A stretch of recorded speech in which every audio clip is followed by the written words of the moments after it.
नमस्कार। पिछले लेक्चर में हम लोगों ने पढ़ा रासायनिक समीकरण क्या होता है, रासायनिक समीकरण को लिखने की क्या आवश्यकता है और रासायनिक समीकरण को संतुलित करने की क्या आवश्यकता है, कैसे संतुलित किया जाता है। अनुमान विधि हमने पढ़ा जो कि एनसीईआरटी में दिया हुआ है आपका। उसके बाद कल के लेक्चर में मैंने बोला था कि मैं आपको एनसीईआरटी के क्वेश्चन हल कराते चलूँगा, बताते चलूँगा। तो इन क्वेश्चंस को आप देखते चलेंगे कि जो हम लोग पढ़ रहे हैं एनसीईआरटी में हैं उसको कैसे हल करेंगे या क्या करेंगे जिससे कि हमें सहूलियत होती जाए पढ़ने में। सबसे पहला प्रश्न है आपका कि वायु में जलाने से पहले मैग्नीशियम रिबन को साफ क्यों किया जाता है। वायु में जलाने से पहले मैग्नीशियम रिबन को साफ क्यों किया जाता है। तो यहाँ पर ध्यान दीजिए कि जो मैग्नीशियम धातु है, मैग्नीशियम धातु का ही एक रिबन होता है और उसको जब हम वायु में जलाते हैं तो रेतमार पेपर से उसे हमें साफ करना पड़ता है। अगर आपको लैब में ले जाया गया होगा तो आपने मैग्नीशियम रिबन देखा होगा तो उसमें काले कलर की उसके ऊपर एक लेयर जमी हुई होती है। मैग्नीशियम बढ़िया चमकीला सा धातु होता है और उसके ऊपर जो काले कलर की लेयर होती है वो जनरली क्या है, जब मैग्नीशियम रिबन रखा होता है तो ऑक्सीजन गैस वायुमंडल में है और वो क्रिया करके क्या बना लेती है, उसके ऊपर मैग्नीशियम रिबन के ऊपर मान लेते हैं ये एक मैग्नीशियम का रिबन है और इसके ऊपर ये ऐसे ब्लैक कलर की कोटिंग होती है। तो जो ये ब्लैक कलर की कोटिंग होती है तो ये जो ब्लैक कलर की कोटिंग, जो ब्लैक लाइन आपको दिख रही है, तो ये मैग्नीशियम रिबन में आग को पकड़ने ही नहीं देती क्योंकि ये किसकी लेयर होती है, ये ऑक्सीजन की लेयर होती है। अब जब ऑक्सीजन की लेयर है तो आग को पकड़ने नहीं देती, तो इसको साफ करने के लिए, इस लेयर को साफ करने के लिए क्या किया जाता है, मैग्नीशियम रिबन को रेतमार पेपर से, रेतमार पेपर से क्या करते हैं, साफ करते हैं। मीन्स उसको रगड़ते हैं और जिससे वो साफ हो जाती है और जब साफ होती है तो फिर मैग्नीशियम और ऑक्सीजन जल करके और मैग्नीशियम ऑक्साइड का पाउडर बनाते हैं। सॉलिड स्टेट में होगा और जो पाउडर होगा ये तब बनेगा। तो किस लिए हम मैग्नीशियम रिबन को साफ कर रहे हैं, ऑक्साइड की लेयर या ऑक्सीजन की परत को हटाने के लिए। ऑक्सीजन की परत को हटाने के लिए हम क्या करते हैं, मैग्नीशियम रिबन को साफ करते हैं। ये चीज़ हुआ। एक बार फिर से सुन लें कि वायु में जलाने से पहले मैग्नीशियम रिबन को साफ क्यों किया जाता है। तो यहाँ पर होगा कि मैग्नीशियम एक क्रियाशील धातु है जो ऑक्सीजन के साथ, कहाँ पर, जो वायुमंडल में उपस्थित ऑक्सीजन के साथ क्रिया करके और मैग्नीशियम रिबन के ऊपर एक ऑक्साइड की परत बन जाती है। उस परत को हटाने के लिए मैग्नीशियम रिबन को साफ किया जाता है। ठीक है। अब आते हैं अगले क्वेश्चन पे। जो हमारा अगला क्वेश्चन है,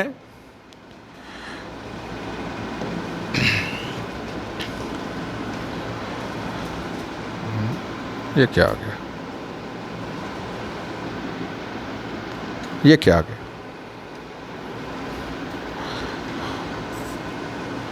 जो हमारा अगला क्वेश्चन है कि निम्नलिखित रासायनिक अभिक्रियाओं के संतुलित समीकरण लिखिए। ध्यान दीजिएगा, संतुलित समीकरण हमको लिखना है, रासायनिक अभिक्रियाओं के संतुलित समीकरण लिखना है। यहाँ पर है हाइड्रोजन, फिर है क्लोरीन और बन रहा है हाइड्रोजन क्लोराइड। तो हाइड्रोजन का प्रतीक आपको मालूम है, हाइड्रोजन H2 के रूप में होता है, क्लोरीन Cl2 के रूप में होता है और बनेगा यहाँ पर 2HCl। ये आपका संतुलित समीकरण है। हाइड्रोजन का सिंबल अगर आप H लिखते हैं, क्लोरीन का Cl लिखते हैं और HCl होता है, लेकिन इसमें हमको क्या करना है, संतुलित समीकरण लिखना है।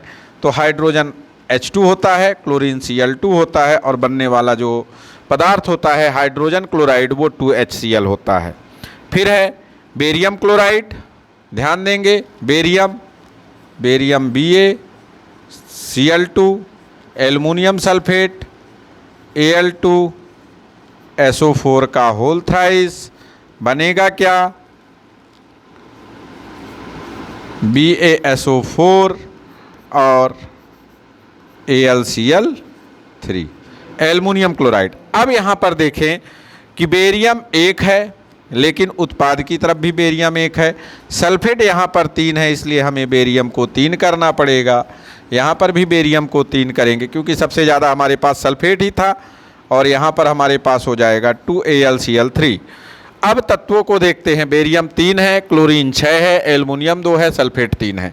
बेरियम 3 है, सल्फेट 3 है, एल्युमिनियम 2 है, क्लोरीन 6 है। तो इस तरह से ये भी हमारा क्या है, एक संतुलित समीकरण है। सोडियम का सिंबल होता है Na, प्रतीक Na, और जल का होता है H2O। बन क्या रहा है, सोडियम हाइड्रोक्साइड NaOH, और बाहर निकल रही है हाइड्रोजन गैस। सोडियम कितना है, 1 है, हाइड्रोजन 2 है, यहाँ हाइड्रोजन 3 हो रहा है। तो अगर हम यहाँ पर लिखते हैं 2NaOH, 2Na, 2H2O, 4 hydrogen, 2 hydrogen और 2 हाइड्रोजन यहाँ पर हैं, तो हमारे पास कितने हो गए,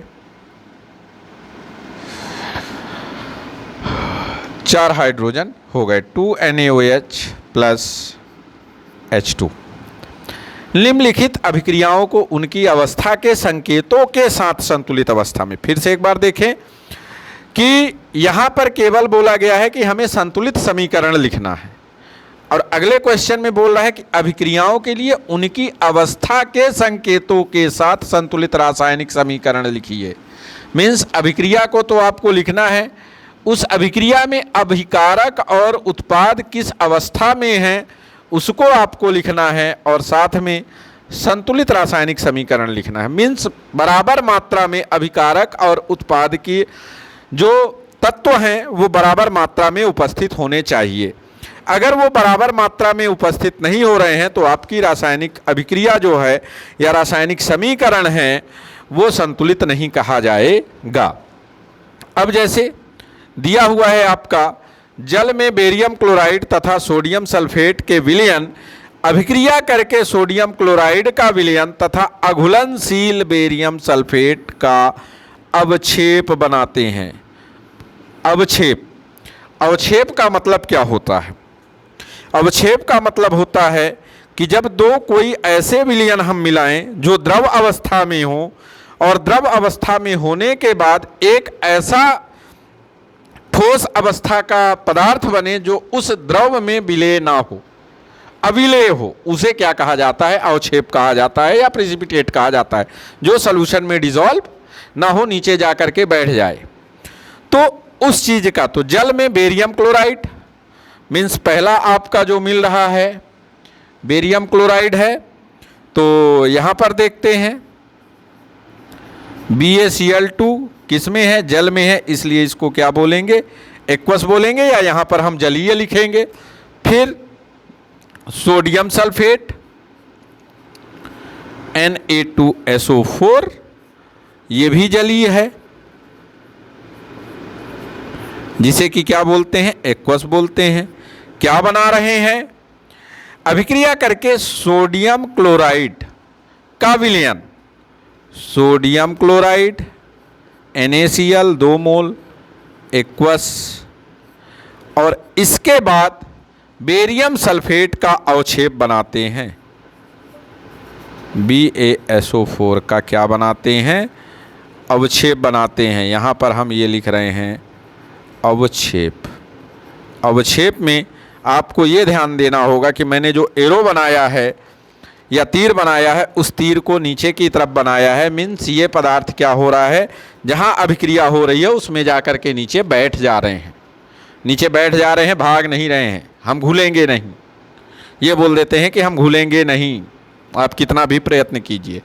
फिर अगला है सोडियम हाइड्रोक्साइड का विलयन जल में हाइड्रोक्लोरिक अम्ल का विलयन जल में से अभिक्रिया करके सोडियम क्लोराइड का विलयन तथा जल बनाते हैं। सोडियम हाइड्रोक्साइड का विलयन जल में हाइड्रोक्लोरिक अम्ल के साथ अभिक्रिया करके सोडियम क्लोराइड का विलयन तथा जल बनाते हैं। सोडियम हाइड्रोक्साइड होता है आपका NaOH, हाइड्रोक्लोरिक अम्ल होता है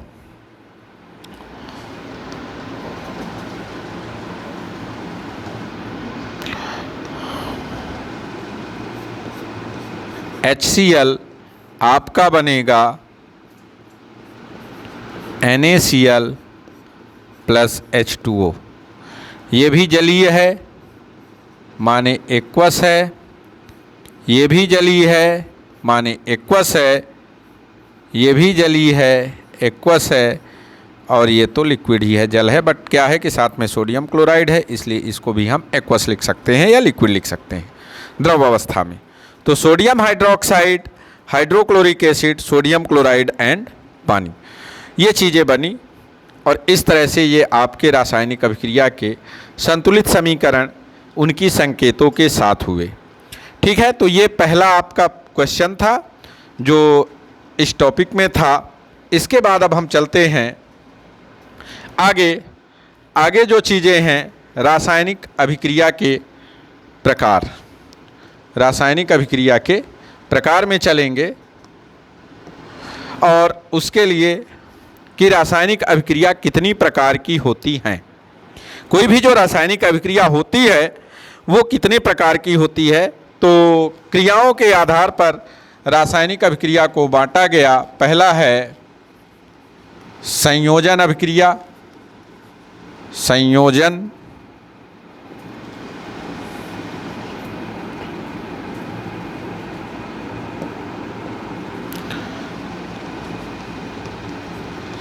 संयोजन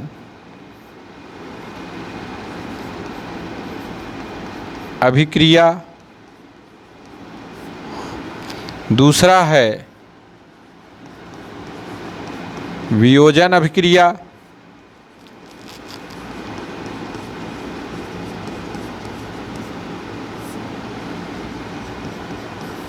तीसरा है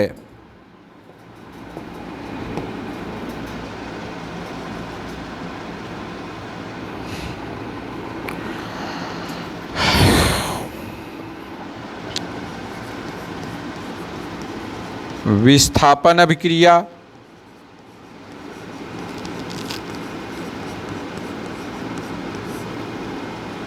चौथा है द्विविस्थापन अभिक्रिया,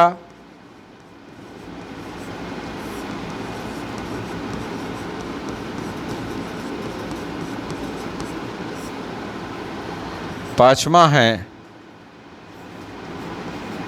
रेडॉक्स अभिक्रिया, या इसी को बोलते हैं ऑक्सीकरण या अवकरण अभिक्रिया, ऑक्सीकरण तथा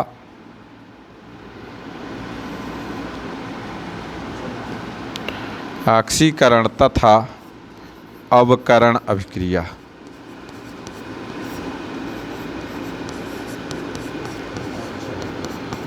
फिर है छठवां जो है उसे बोलते हैं संक्षारण, और एक आपका और मिलता है विकृत गंधिता, विकृत गंधिता। इन सभी अभिक्रियाओं का हमारे दैनिक जीवन में बहुत उपयोग है। कोई भी हो, संयोजन अभिक्रिया की बात करते हैं तो दोस्त बनाना शायद सबको पसंद होता है। अगर हम कहीं नई स्कूल में जाएं या कहीं पर भी जाते हैं तो कोशिश करते हैं कि हम दोस्तों को बनाएं, और दोस्तों को बनाने के लिए हम क्या करते हैं, उनसे बातें करेंगे, उनके साथ मिलना जुलना करेंगे, तो कहीं पर भी वहाँ पर क्या हो रहा है, जुड़ रहे हैं, जुड़ाव हो रहा है, और ये क्या कहलाता है, आपका संयोजन अभिक्रिया कहलाती है। फिर वियोजन, वियोजन के नाम से ही पता चल रहा है कि टूटना है। फिर है विस्थापन, एक से दूसरे को हटाना, वो विस्थापन है। फिर है द्विविस्थापन, दोनों तरफ से विस्थापन की अभिक्रिया हो तो द्विविस्थापन। फिर है रेडॉक्स, रेडॉक्स अभिक्रिया, जो कि रासायनिक अभिक्रिया में शायद ऐसी कोई भी अभिक्रियाएं होंगी नहीं जहां पर कि रेडॉक्स अभिक्रिया ना हो। फिर उसके बाद है संक्षारण, जनरली जिसका एग्जाम्पल आप देखते हैं कि लोहे में जंग का लगना, लोहे में जंग का लगना, या जो कॉपर का बर्तन होता है हरे कलर का बनना। और विकृत गंधिता है खाने की चीज़ों में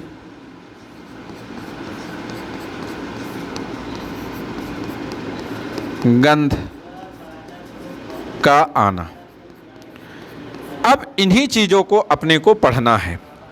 संयोजन अभिक्रिया। अब चलते हैं, हम लोग चलते हैं संयोजन अभिक्रिया की तरफ। किसकी तरफ चलते हैं? संयोजन अभिक्रिया की तरफ। संयोजन अभिक्रिया।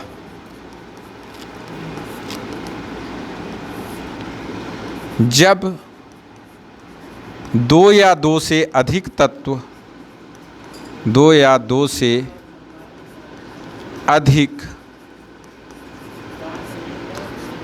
तत्व क्रिया करके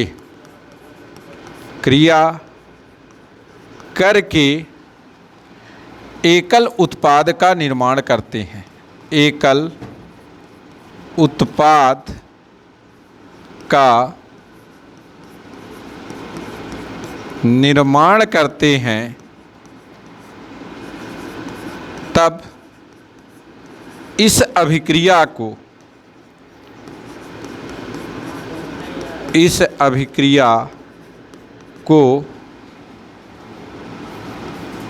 संयोजन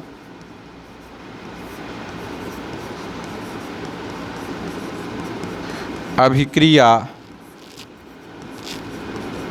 कहते हैं। एक या एक से अधिक। एग्जाम्पल, नॉर्मल डेली लाइफ का एग्जाम्पल देते हैं।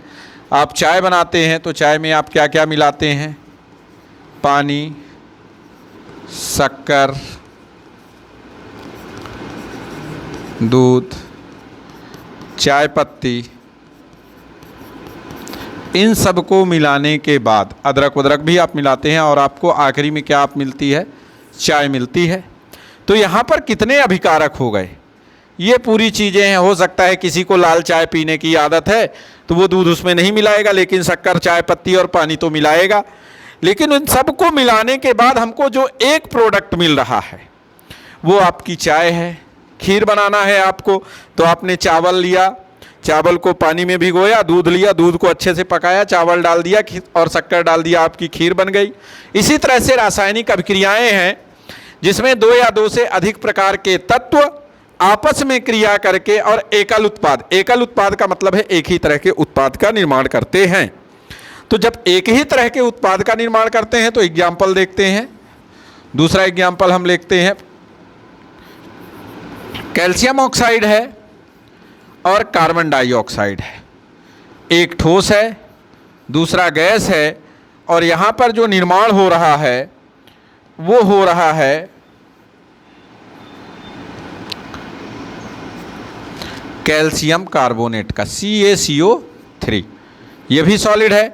तो दो प्रकार के यहाँ पर पदार्थ हैं।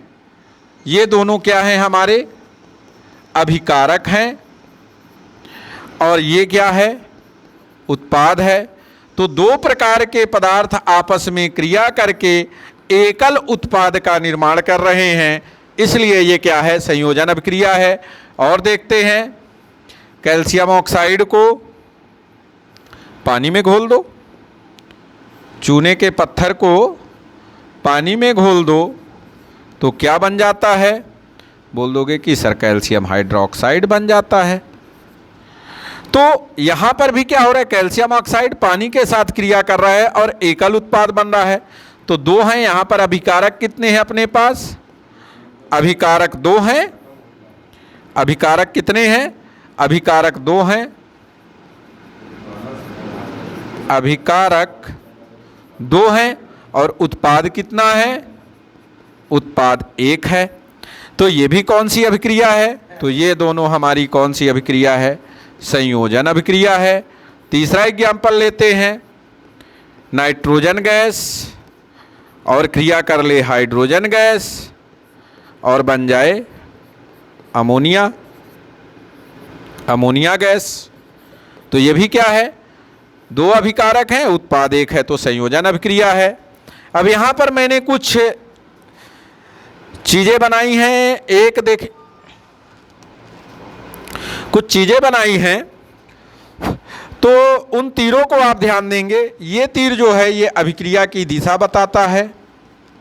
तीरों के बारे में थोड़ा सा जान लें, क्योंकि तीरों के बारे में जानना ये यार ये कीड़ा। अभिक्रिया की दिशा। तो तीरों के बारे में जानने के लिए मैं एक पेज ही ले लेता हूं नया, उसमें आपको तीरों के बारे में, जो कि रासायनिक अभिक्रिया में प्रयुक्त तीरों के बारे में, सबसे पहला ये तीर होती है जो अभिक्रिया की दिशा बताती है, अभिक्रिया की दिशा बताती है। दूसरी तीर होती है आधी तीर, ये अग्र अभिक्रिया को बताती है। किसको बताती है, ध्यान रखेंगे, अग्र अभिक्रिया को। अग्र अभिक्रिया का मतलब जब अभिकारक किसमें परिवर्तित हो रहा हो, अभिकारक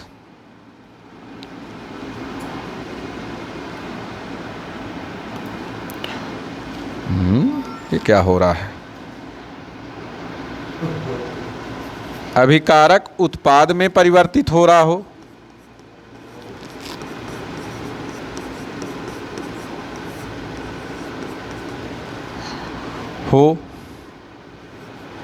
रहा हो।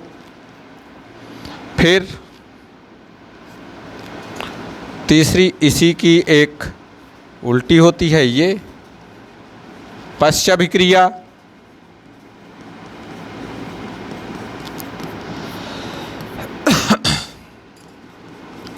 जब उत्पाद अभिकारक में परिवर्तित हो रहा हो, उत्पाद अभिकारक में परिवर्तित हो रहा हो। फिर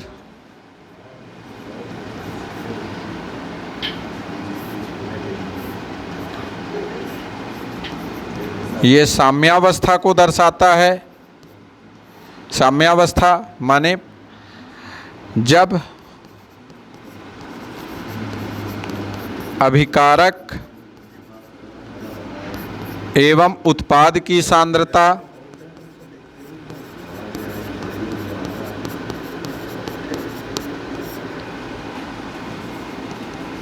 बराबर हो, मीन्स अभिकारक जितना बन रहा हो उत्पाद में परिवर्तित हो रहा हो, और उत्पाद अभिकारक में पांचवा ऊपर की तरफ ये गैस को दर्शाती है, और एक एरो और होती है जो नीचे की तरफ होती है, ये आपको अवक्षेप को बताती है। अवक्षेप क्या है, जब किसी जलीय विलयन में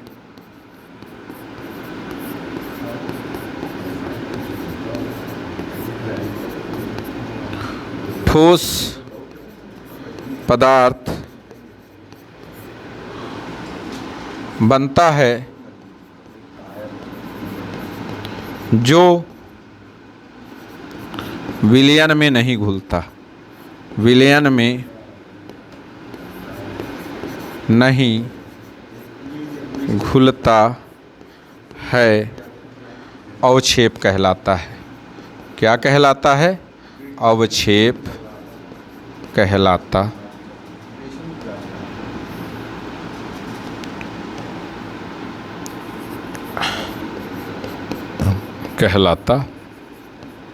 है। तो ये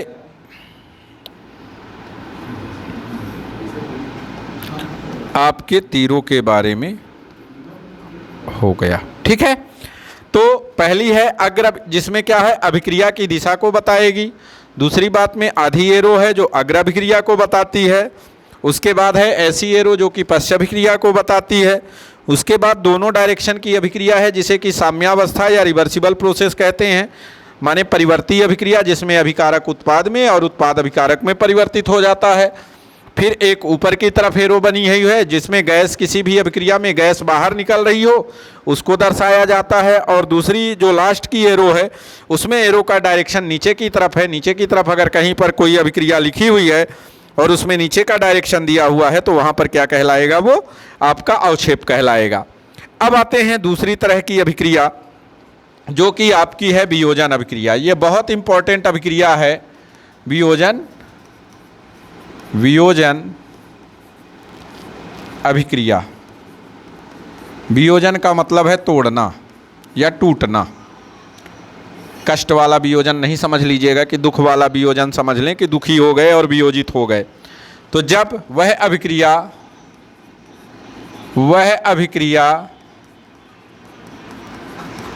जिसमें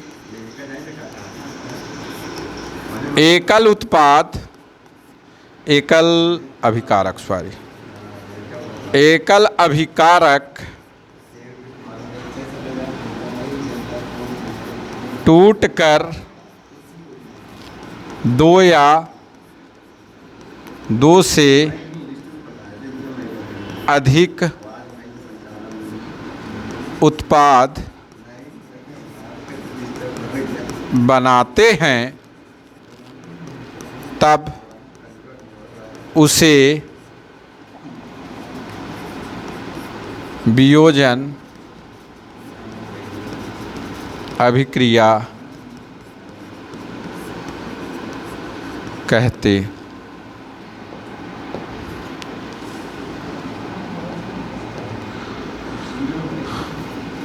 कहते हैं। वियोजन अभिक्रिया निम्न प्रकार की होती हैं। वियोजन अभिक्रिया निम्न प्रकार की होती हैं। पहला, प्रकाश रासायनिक अभिक्रिया।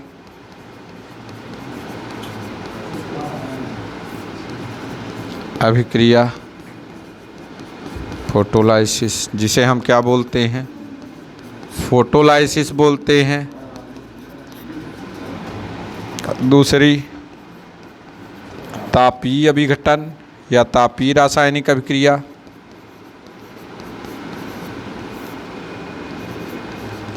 ये सब वियोजन अभिक्रिया के उदाहरण हैं, ध्यान रखिएगा। तापीय रासायनिक अभिक्रिया जिसे हम क्या कहते हैं? थर्मोलाइसिस इंग्लिश में बोलते हैं। और तीसरी, विद्युत रासायनिक अभिक्रिया। विद्युत रासायनिक अभिक्रिया जो क्या कहलाती है? आपकी इलेक्ट्रोलाइसिस कहलाती है। तो ऐसी अभिक्रिया जब एकल अभिकारक जो है दो या दो से अधिक उत्पाद में टूट जाता है तो उसे हम क्या कहते हैं? वियोजन अभिक्रिया कहते हैं। वियोजन का मतलब ही है टूटना। तो एक जो कंपाउंड हो या एक मटेरियल है जिसको तोड़ दो या दो से अधिक भागों में टूट जाए तो वहीं पर क्या हो जाएगी? वियोजन अभिक्रिया होगी। अब ये वियोजन अभिक्रिया हो सकती है कि प्रकाश की उपस्थिति में हो जाए, या तो हो सकता है तापमान देने पर टूट जाए, या हो सकता है कि करंट देने पर टूट जाए। तापमान भी देने की प्रोसेस अलग अलग होती है। मान लीजिए कोई अभिक्रिया है जिसे कि हम तापमान, कोयले के तापमान से तोड़ रहे हों। कोयले के द्वारा उसके सिगड़ी ले लें। सिगड़ी जानते हैं, लोहे का एक गोलाकार कंपार्टमेंट होता है और उसमें क्या किया जाता है? कोयला भर दिया जाता है, उसको जला दिया जाता है। और उसके ऊपर अगर आप क्या करें? स्टील का बर्तन रख दें तो धीरे धीरे वो स्टील का बर्तन, अगर आपने कोई मटेरियल उसमें नहीं रखा तो वो पिघलने लगेगा एक ज़्यादा तापमान के बाद। तो वहाँ पर क्या होगा? वो आपका थर्मोलाइसिस, जहाँ पर कि हम क्या कर रहे हैं? ताप के द्वारा किसी पदार्थ को तोड़ रहे हैं। फिर कुछ पदार्थ ऐसे होते हैं ताप की जगह उनको हमको करंट देना पड़ता है, वहाँ पर वो टूटते हैं, तो वो विद्युत रासायनिक अभिक्रिया। प्रकाश रासायनिक, तो अब बात होती है, पहली है प्रकाश रासायनिक अभिक्रिया की। प्रकाश रासायनिक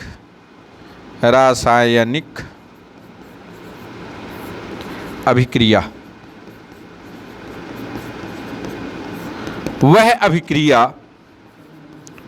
वह अभिक्रिया जो प्रकाश की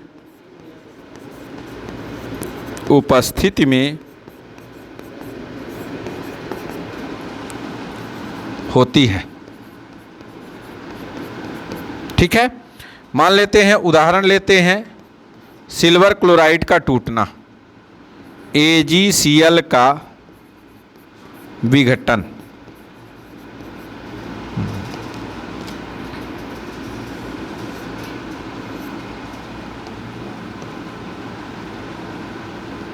AgCl का विघटन।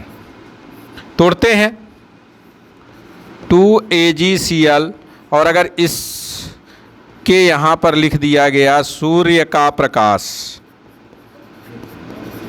तो क्या बनेगा? 2Ag बनेगा ठोस अवस्था में, क्लोरीन बनेगा गैसियस अवस्था में, और ये क्या होगा? ये आपकी कहलाएगी प्रकाश रासायनिक अभिक्रिया। 2AgCl को अगर हम क्या करते हैं, सूर्य के प्रकाश की उपस्थिति में रखते हैं तो सिल्वर अलग हो जाएगा, क्लोरीन अलग हो जाएगी। और इस तरह किसकी उपस्थिति में हो रहा है? सूर्य की प्रकाश की उपस्थिति में हो रहा है, इसलिए ये कैसी अभिक्रिया है? प्रकाश रासायनिक अभिक्रिया है। सिल्वर के बहुत सारे कंपाउंड होते हैं जो इस तरह से टूट जाते हैं। फिर अगला है प्रकाश रासायनिक अभिक्रिया के बाद आपका तापीय रासायनिक अभिक्रिया। तापीय रासायनिक अभिक्रिया कैसी रासायनिक अभिक्रिया? तो जब कोई अभिकारक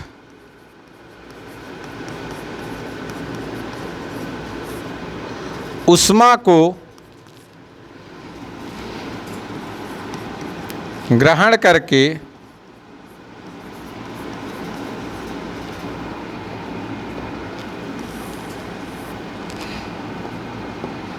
ऊष्मा को ग्रहण करके दो या दो से अधिक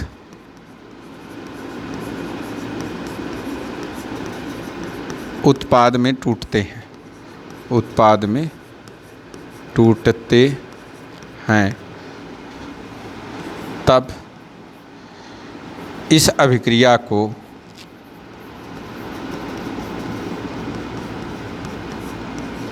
तापीय अपघटन या यहीं पर विघटन अभिक्रिया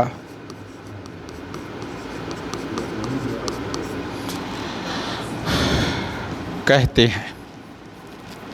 देखते हैं कैल्शियम कार्बोनेट का एग्जाम्पल है CaCO3 का टूटना।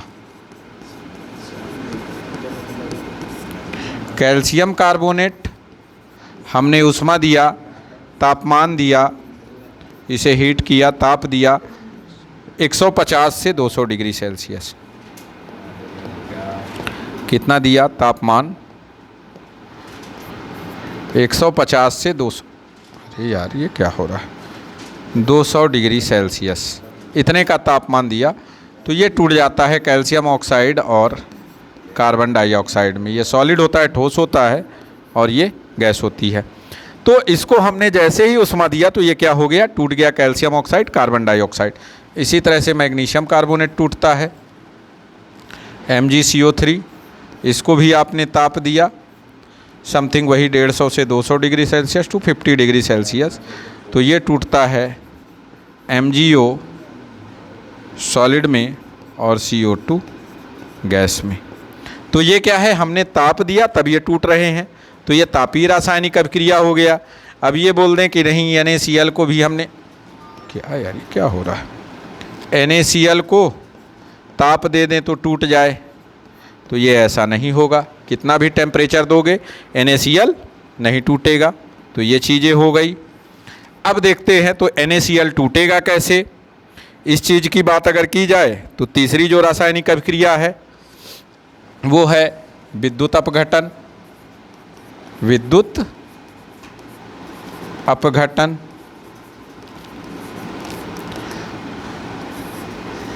वह अभिक्रिया जिसमें अभिकारक विद्युत धारा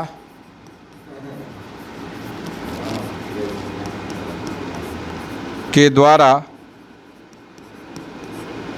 टूटकर उत्पाद में परिवर्तित होता है, परिवर्तित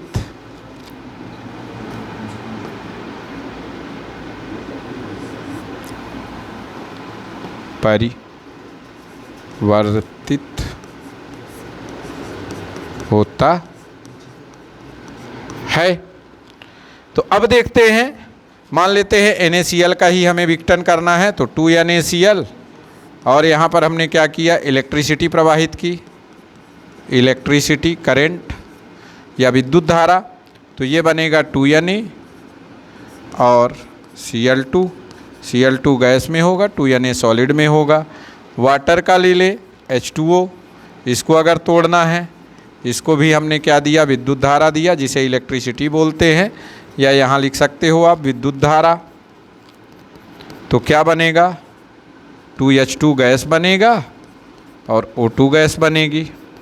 तो इस तरह से आपकी क्या हुई, ये रासायनिक अभिक्रियाएं हुई, जिनमें कि आज हमने पढ़ा संयोजन अभिक्रिया और दूसरा वियोजन अभिक्रिया। संयोजन अभिक्रिया जब 2 या 2 से अधिक प्रकार के अभिकारक मिलकर के उत्पाद में परिवर्तित होते हैं तो संयोजन अभिक्रिया होती है, और वियोजन अभिक्रिया जब एक तरह का अभिकारक टूट करके 2 या 2 से अधिक प्रकार के उत्पाद बनाता है वो होती हैं। वियोजन अभिक्रिया 3 प्रकार की होती हैं, प्रकाश रासायनिक अभिक्रिया, तापीय रासायनिक अभिक्रिया और विद्युत रासायनिक अभिक्रिया या विद्युत अपघटन। प्रकाश रासायनिक अभिक्रिया क्या है, ऐसी रासायनिक अभिक्रिया जो प्रकाश की उपस्थिति में हो जाए, कोई अभिकारक प्रकाश की उपस्थिति में टूट जाए तो वो प्रकाश रासायनिक अभिक्रिया है। तापीय रासायनिक अभिक्रिया, किसी अभिकारक को तापमान दे करके तोड़ दिया जाए और उत्पाद बना दिया जाए, वो तापीय रासायनिक अभिक्रिया है। और विद्युत अपघटन क्या है, किसी भी पदार्थ को अगर वो तापमान देने पर भी नहीं टूट रहा है तो विद्युत धारा प्रवाहित करें, और विद्युत धारा प्रवाहित करने पर तो इसमें हमें क्या चाहिए होगा, एक टर्मिनल एनोड चाहिए होगा, एक कैथोड चाहिए होगा। तो विद्युत रासायनिक अभिक्रिया को या विद्युत अपघटन को नेक्स्ट लेक्चर में और अच्छे से जानेंगे, और जो बची हुई रासायनिक अभिक्रियाएं हैं उनके बारे में जानेंगे। तब तक देखते रहिए, हमारे चैनल को लाइक करिए और सब्सक्राइब करिए।